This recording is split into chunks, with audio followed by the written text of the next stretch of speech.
할렐루야. 좌우 옆 사람과 인사 나누겠습니다. 사랑합니다. 축복합니다. 한 번 더 인사하겠습니다. 은혜 받기 좋은 날씨입니다. 네, 방금 번개 치는 소리가 들렸는데 저는 참 감사합니다. 오늘 본문이 이렇게 밖에서 번개 치고 비가 내려줘야 좀 더 생생하게 들릴 수 있는 본문인데 밖에서 번개가 쳐서 너무 좋은 것 같습니다. 네, 여러분 돌아가실 때쯤에는 비가 그치기를 기도해 보겠습니다. 여러분 성경에 등장하는 예수님의 제자들을 생각해 보면 여러분 어떤 생각이 드십니까? 너무 멋진 제자들이라서 나도 이 제자들 닮고 싶다라는 생각이 드십니까? 아니면 답답하고 속에 천불이 나서 못 살겠다 이런 생각이 드십니까? 저는 답답하고 속에 천불이 많이 나더라고요. 어떻게 예수님의 제자라는 사람들이 왜 저거밖에 되지 않나 라는 생각을 할 때가, 성경을 읽으면서 생각을 할 때가 참 많이 있습니다. 그렇게 막 제자들을 욕하다가도 이 제자들의 모습 속에서 제 모습을 발견하게 될 때가 또 많아서 막 욕하다가 회개할 때도 참 많은 것 같습니다. 오늘 본문에도 그러한 모습의 제자들이 등장하고 있습니다. 오늘 본문에는 오합지졸과도 같은 예수님께 혼나는 제자들의 모습이 담겨져 있습니다. 오늘 본문 내용을 짧게 한번 정리하면요, 예수님께서 따로 기도하러 혼자 가시고 제자들을 먼저 보내시면서 오늘 본문의 내용이 시작되고 있습니다. 남은 제자들은 배를 타고 갈릴리 호수를 건너서 벳세다로 가고 있습니다. 48절 전반절을 한번 보면 이렇게 기록하고 있습니다.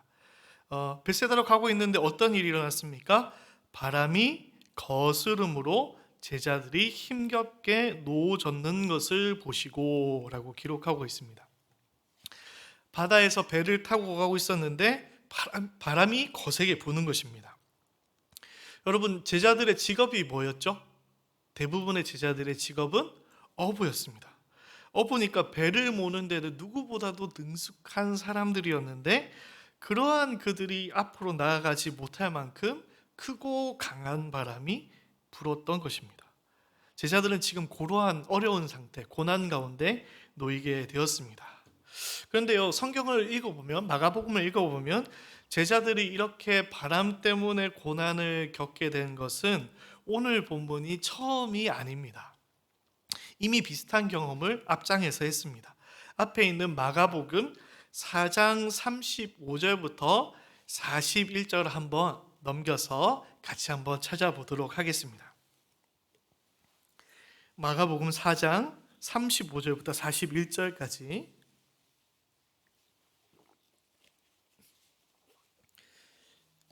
이 사이의 내용의 본문을 보면 오늘 본문의 내용과 매우 흡사한 내용들이 기록되어져 있습니다. 37절을 여러분이 한번 읽도록 하겠습니다. 4장 37절 읽겠습니다. 시작.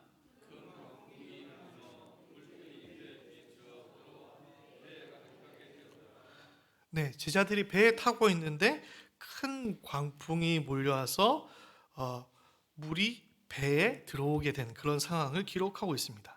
그때의 예수님은 어디에 계셨습니까? 38절을 여러분이 읽도록 하겠습니다. 시작.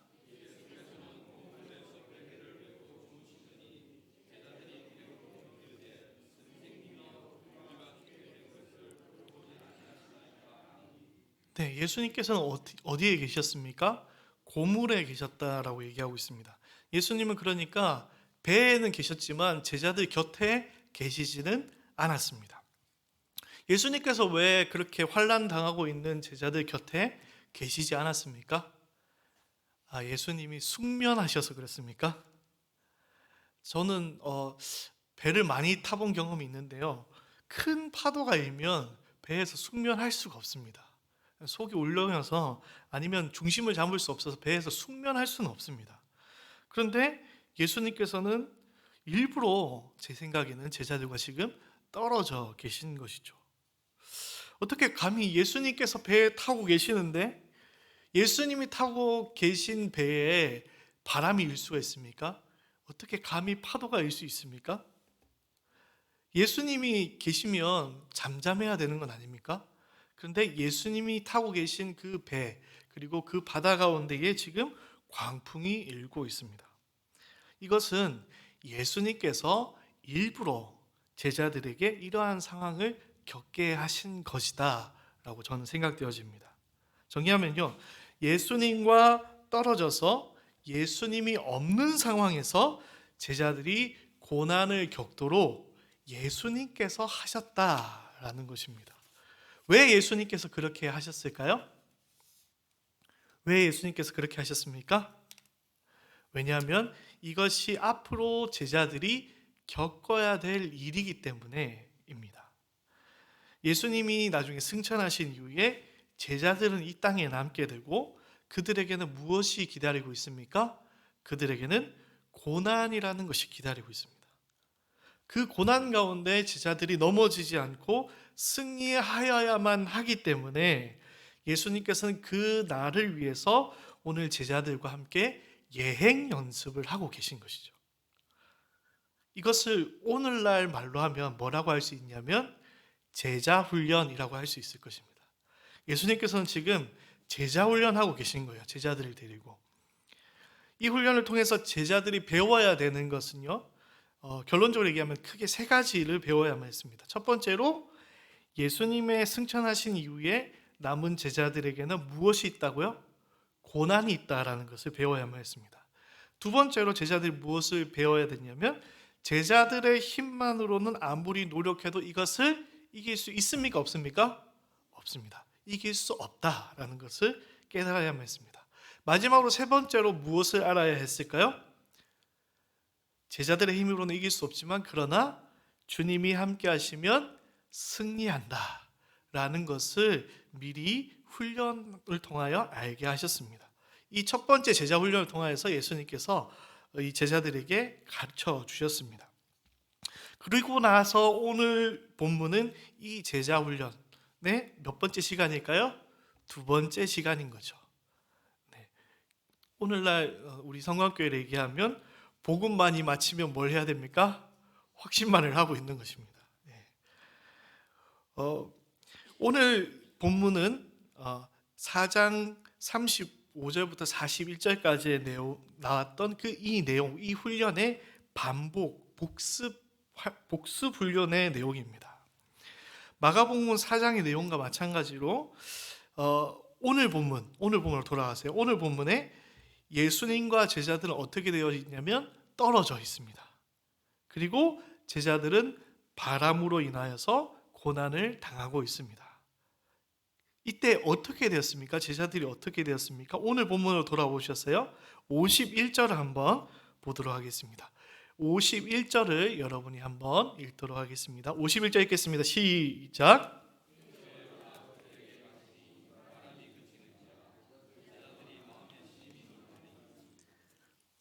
예수님이 배에 올라타시고 어떻게 됐습니까? 바람이 잠잠해졌습니다. 그때 제자들의 반응이 어땠다라고 기록하고 있습니까? 심히 놀라니라고 기록하고 있습니다. 왜 제자들이 놀랬습니까? 왜 심히 놀랬습니까? 앞에서 제가 설명했습니다. 지금 이 제자 훈련은 몇 번째 제자 훈련이라고요? 두 번째 제자 훈련. 이미 앞에서 동일한 비슷한 내용을 경험했습니다. 예수님이 바다를 꾸짖어서 잠잠하게 하시는 것을 이미 경험했단 말입니다. 그런데 왜 심히 놀라고 있습니까? 52절을 여러분 계속 읽혀서 죄송합니다. 52절 읽도록 하겠습니다. 시작.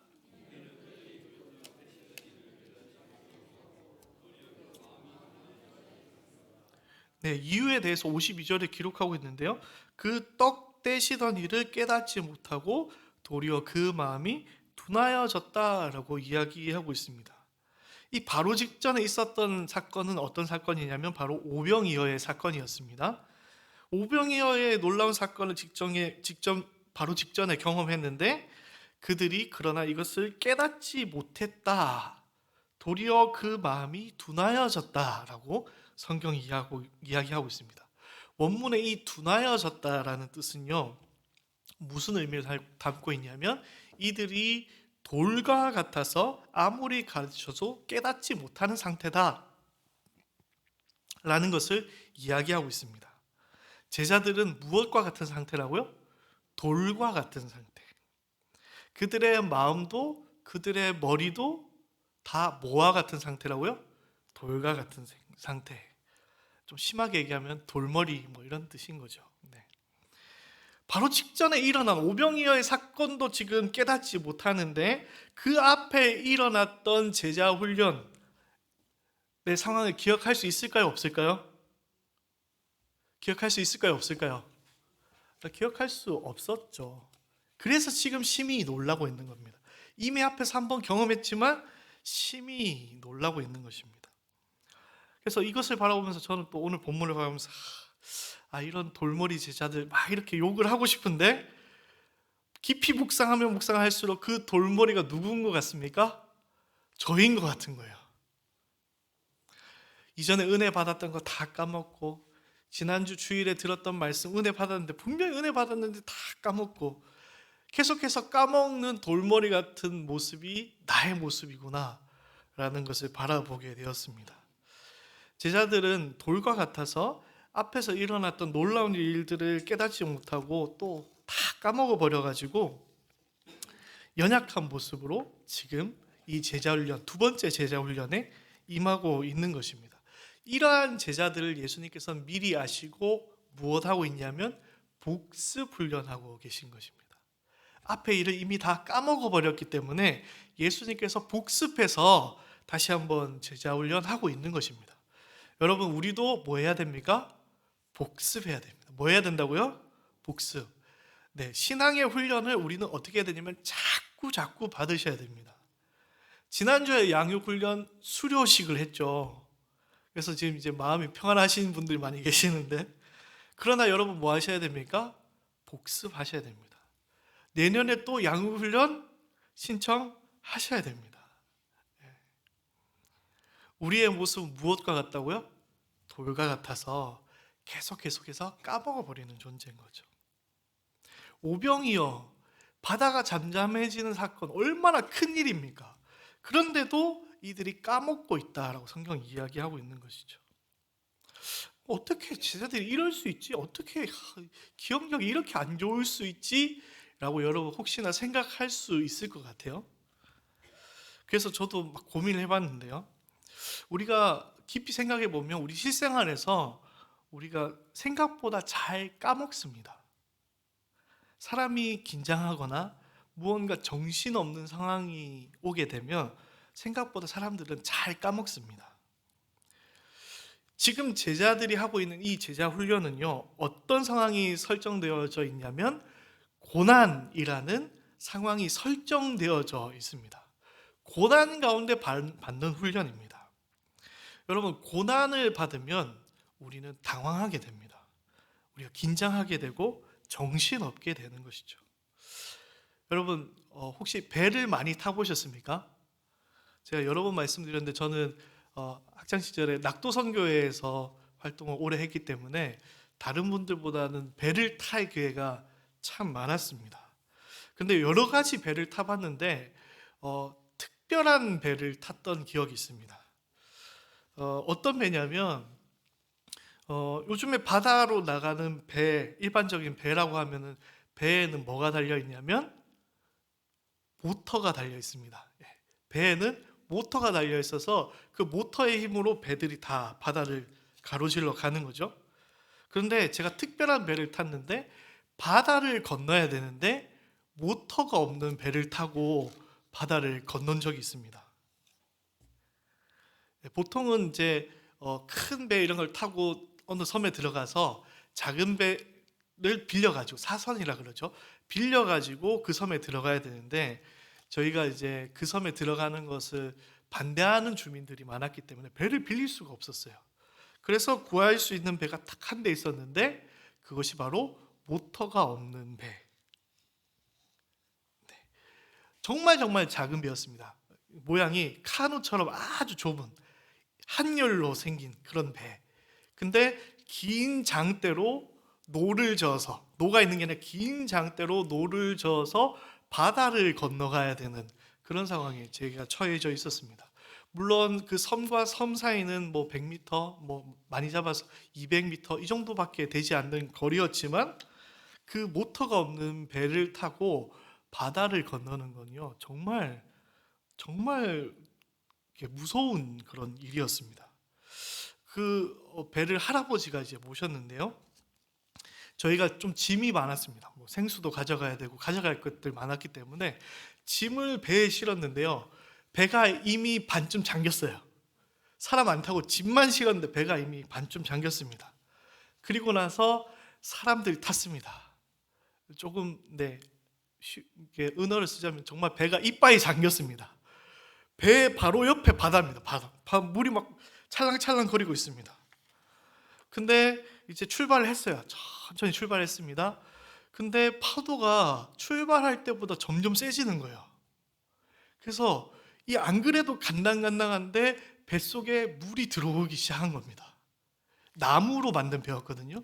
물이 점점 차기 시작해요. 더 내려가면 이제 잠길 판입니다. 그래서 어떡합니까 할아버지, 어떻게 해요? 했더니 할아버지가 퍼라라고 하셔서 물을 이렇게 펐습니다. 물을 푸면서 이제 넣어져 가는데 카누 같은 배라고 했지 않습니까? 물을 푸면 사람이 어떻게 됩니까? 움직이잖아요. 배가 기우뚱기우뚱 하는 거예요. 그러니까 물이 더 들어오는 거예요. 그래서 뒤에서는 물 퍼라 그러고 앞에서는 움직이지 마, 물 퍼, 움직이지 마 이러면서 100m를 덜덜 떨면서 건넜던 적이 있습니다. 여러분 그렇게 배 타보셨습니까? 정말 목숨 걸고 구명조끼도 없는데 목숨 걸고 이렇게 배를 탔던 기억이 있습니다. 정신없이 이렇게 건넜습니다. 한 100m 이상 이제 건넜습니다. 근데 열심히 건넜는데, 목숨 걸고 건넜는데 저기 우리가 건너온 섬에 뭐가 반짝하는 겁니다. 어떤 한 후배가 캐리어를 두고 내린 겁니다. 그래서 어쩔 수 없이 다시 배를 타고 가서 캐리어를 가지고 왔습니다. 제가 이 얘기를 왜 할까요? 고난이 오면, 환난이 오면 정신 차릴 수가 없다라는 겁니다. 그 캐리어 두고 내렸는지도 아무도 몰랐습니다. 우리가 이 세상에서 살아갈 때, 우리 가운데 환난이 있을 때 예수님을 믿고 의지해야 된다는 것은 이미 다 알고 있습니다. 우리가 신앙생활 오래 했지 않습니까? 그런데 실전은 다르다라는 것이죠. 우리 가운데 진짜 환난이 올 때는 우리가 그것을 잊어버릴 때가 많다라는 겁니다.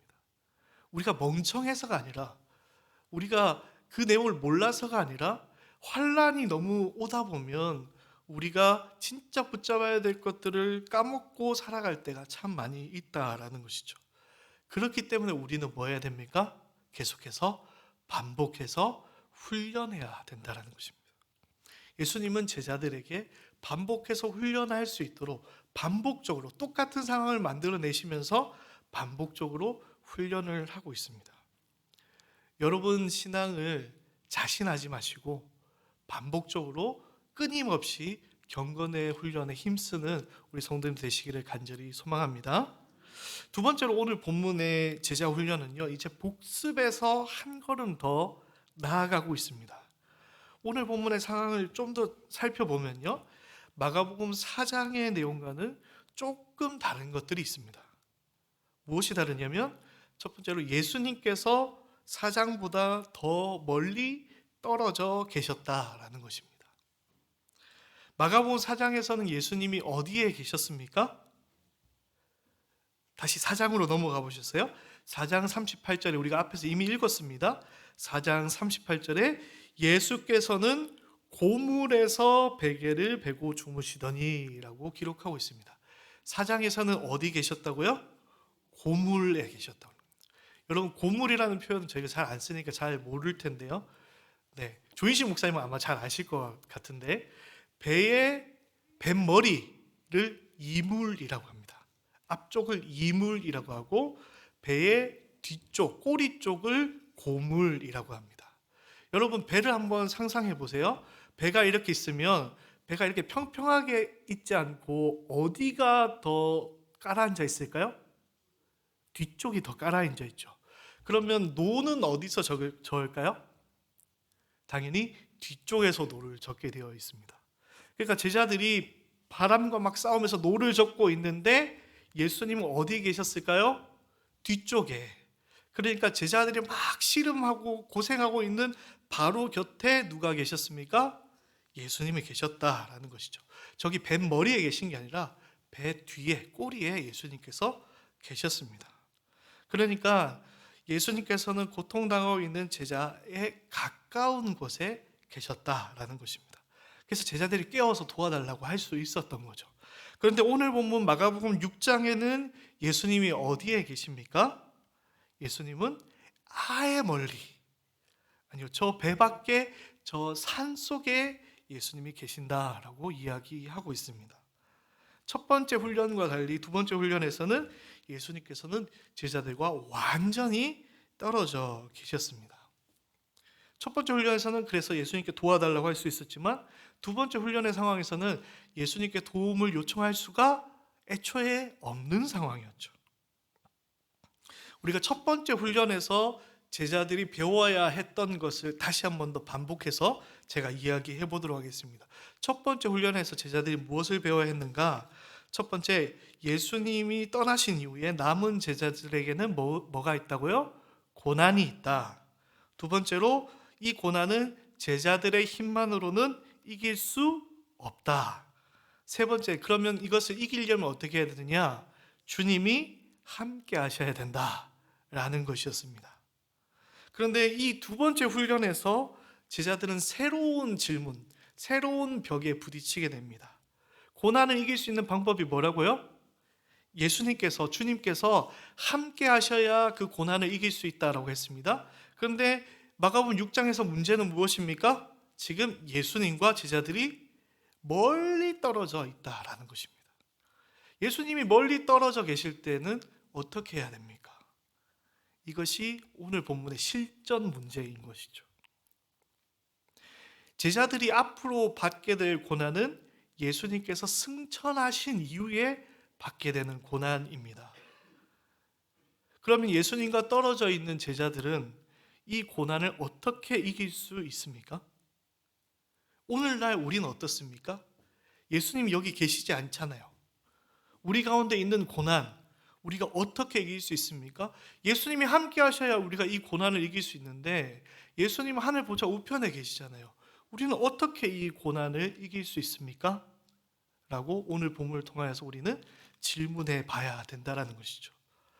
이 질문을 해결하기 위해서는 예수님이 누구시냐, 과연 예수님이 누구시냐에 대해서 우리가 확실하게 알아야 됩니다.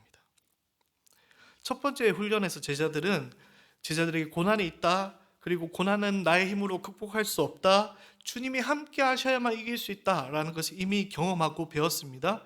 그러나 첫 번째 훈련에서 예수님이 누구신가는 깨닫지 못했습니다.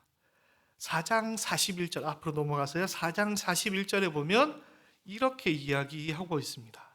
여러분이 한번 읽어주시겠습니까? 4장 41절 읽겠습니다. 시작.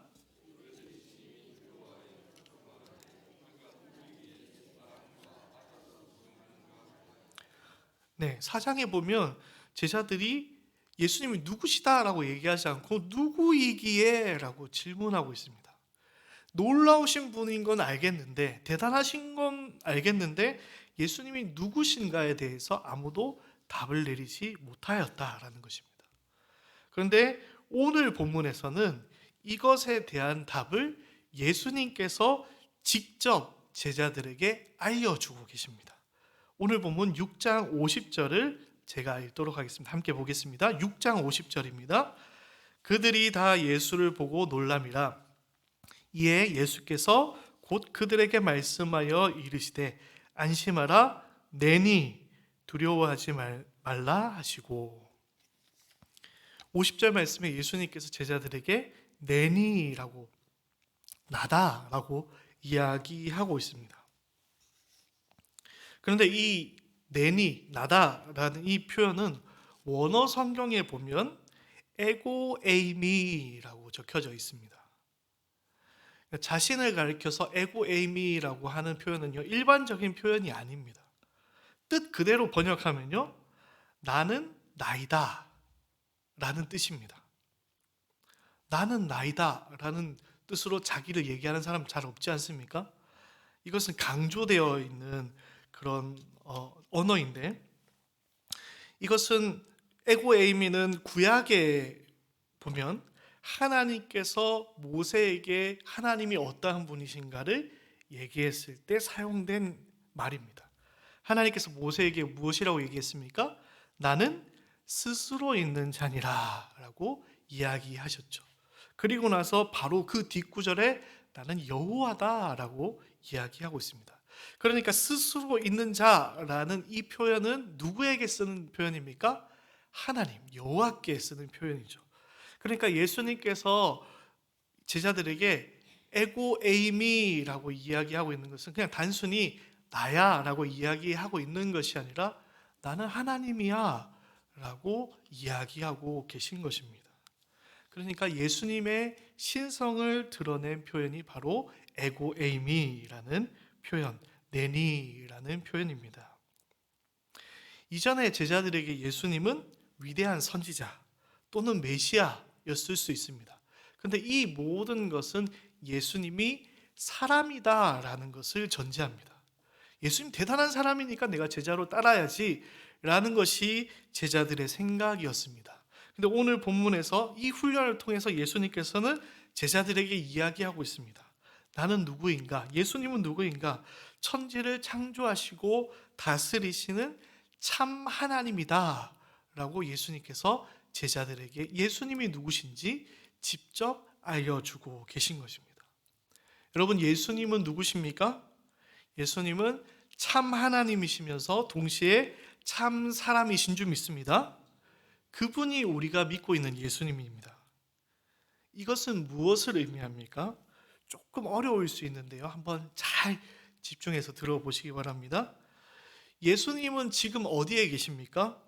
우리와 함께 계십니까? 떨어져 계십니까? 잘 한번 생각해 보십시오. 예수님은 지금 우리와 함께 계십니까? 예수님은 떨어져 계십니까? 대답하기 어려우시죠? 대답하기 어려우실 것입니다. 제가 정리해 드릴게요. 예수님은 인성에 따라서는 떨어져 계십니다. 어디에 계십니까? 하늘 보좌 우편에 계십니다. 맞습니까? 네. 예수님은 신성에 따라서는 어디에 계십니까? 우리와 함께하고 계신 것이죠. 이것에 대한 이해가 있어야만 고난의 때에 승리할 수 있습니다. 이것을 아는 지혜가 이 땅에서 고난당하는 예수님의 제자된 우리가 승리할 수 있는 힘입니다. 예수님 승천하신 이후에 남겨진 제자들이 겪어야 하는 고난이 있다고 했습니다. 우리의 힘으로는 절대로 이 고난을 이길 수 없다라고 했습니다.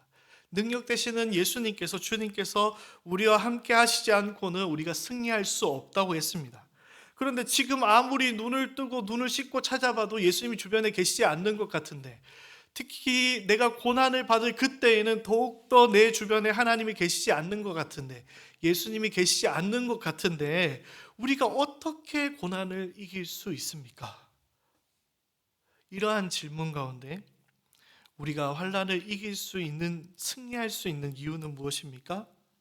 인성에 따라서 예수님께서는 하늘 보좌 우편에서 우리를 위해서 중보하고 계시고, 신성에 따라서는 모든 만물을 창조하신 만왕의 왕, 참 하나님이신 예수님께서 우리와 늘 항상 함께하고 계시기 때문에 우리는 그 능력을 힘입어서 승리하는 줄 믿습니다. 예수님은 임마누엘의 하나님이십니다. 임마누엘이 무슨 뜻입니까? 하나님이 우리와 함께 하시다라는 뜻입니다. 예수님은 우리와 항상 함께 하시는 하나님이신 줄 믿습니다. 요한복음 16장 33절에 이렇게 이야기하고 있습니다. 이것을 너희에게 이름은 너희로 내 안에서 평안을 누리게 하려 함이로라.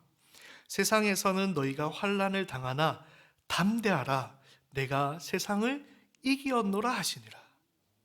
우리 가운데 환난이 있지만 담대하라, 내가 세상을 이겼노라 라고 주님께서 우리 가운데 말씀하십니다. 그 주님께서 또 우리에게 무엇을 이야기하십니까? 마태복음 28장 20절에 내가 너에게 분부한 모든 것을 가르쳐 지키게 하라. 볼지어다 내가 세상 끝날까지 너희와 항상 함께 있으리라 하시니라. 아멘. 예수님께서는 승천하셨습니다. 인성에 따라서 하늘 보좌 우편에 계십니다. 우리는 그 주님 만날 그날을 기다리고 있는 것이죠. 그렇지만 신성에 따라서 예수님은 우리와 늘 항상 함께하고 계십니다. 세상 끝날까지 너희와 항상 함께 있으리라 라는 것이 예수님의 말씀인 줄 믿습니다. 우리가 고난 중에 있을 때, 우리가 환난 중에 있을 때, 우리가 가끔 주님 나 안 도와주시고 어디에 계십니까? 왜 내가 이런 고난 속에 있도록 그냥 그대로 혼자 두십니까? 라고 질문할 때가 가끔 있습니다. 그때의 오늘 말씀을 기억하시기 바랍니다. 환난 중에도 주님께서 우리 가운데 함께하고 계십니다. 우리를 이기게 하시는 주님이 우리와 늘 항상 함께하고 계신 줄 믿습니다. 그러나 우리가 어떻다고요? 우리는 우리의 마음이 돌과 같아서 이것을 자꾸 까먹는다는 거죠. 예수님이 눈에 보이면 늘 기억할 텐데 보이지 않으니까 이것을 늘 까먹고 살 때가 많다라는 겁니다. 거센 환난이 다가오면 당황해서 정신이 없어서 내가 정작 붙잡아야 될 주님을 놓치고 살아갈 때가 참 많다라는 것입니다.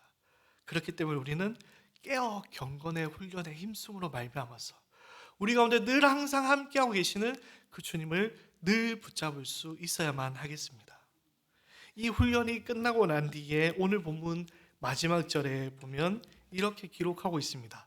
56절에 보면 아무데나 예수께서 들어가시는 지방이나 도시나 마을에서 병자를 시장에 두고 예수께 그의 옷가에라도 손을 대게 하시기를 간구하니 손을 대는 자는 다 성함을 얻느니라.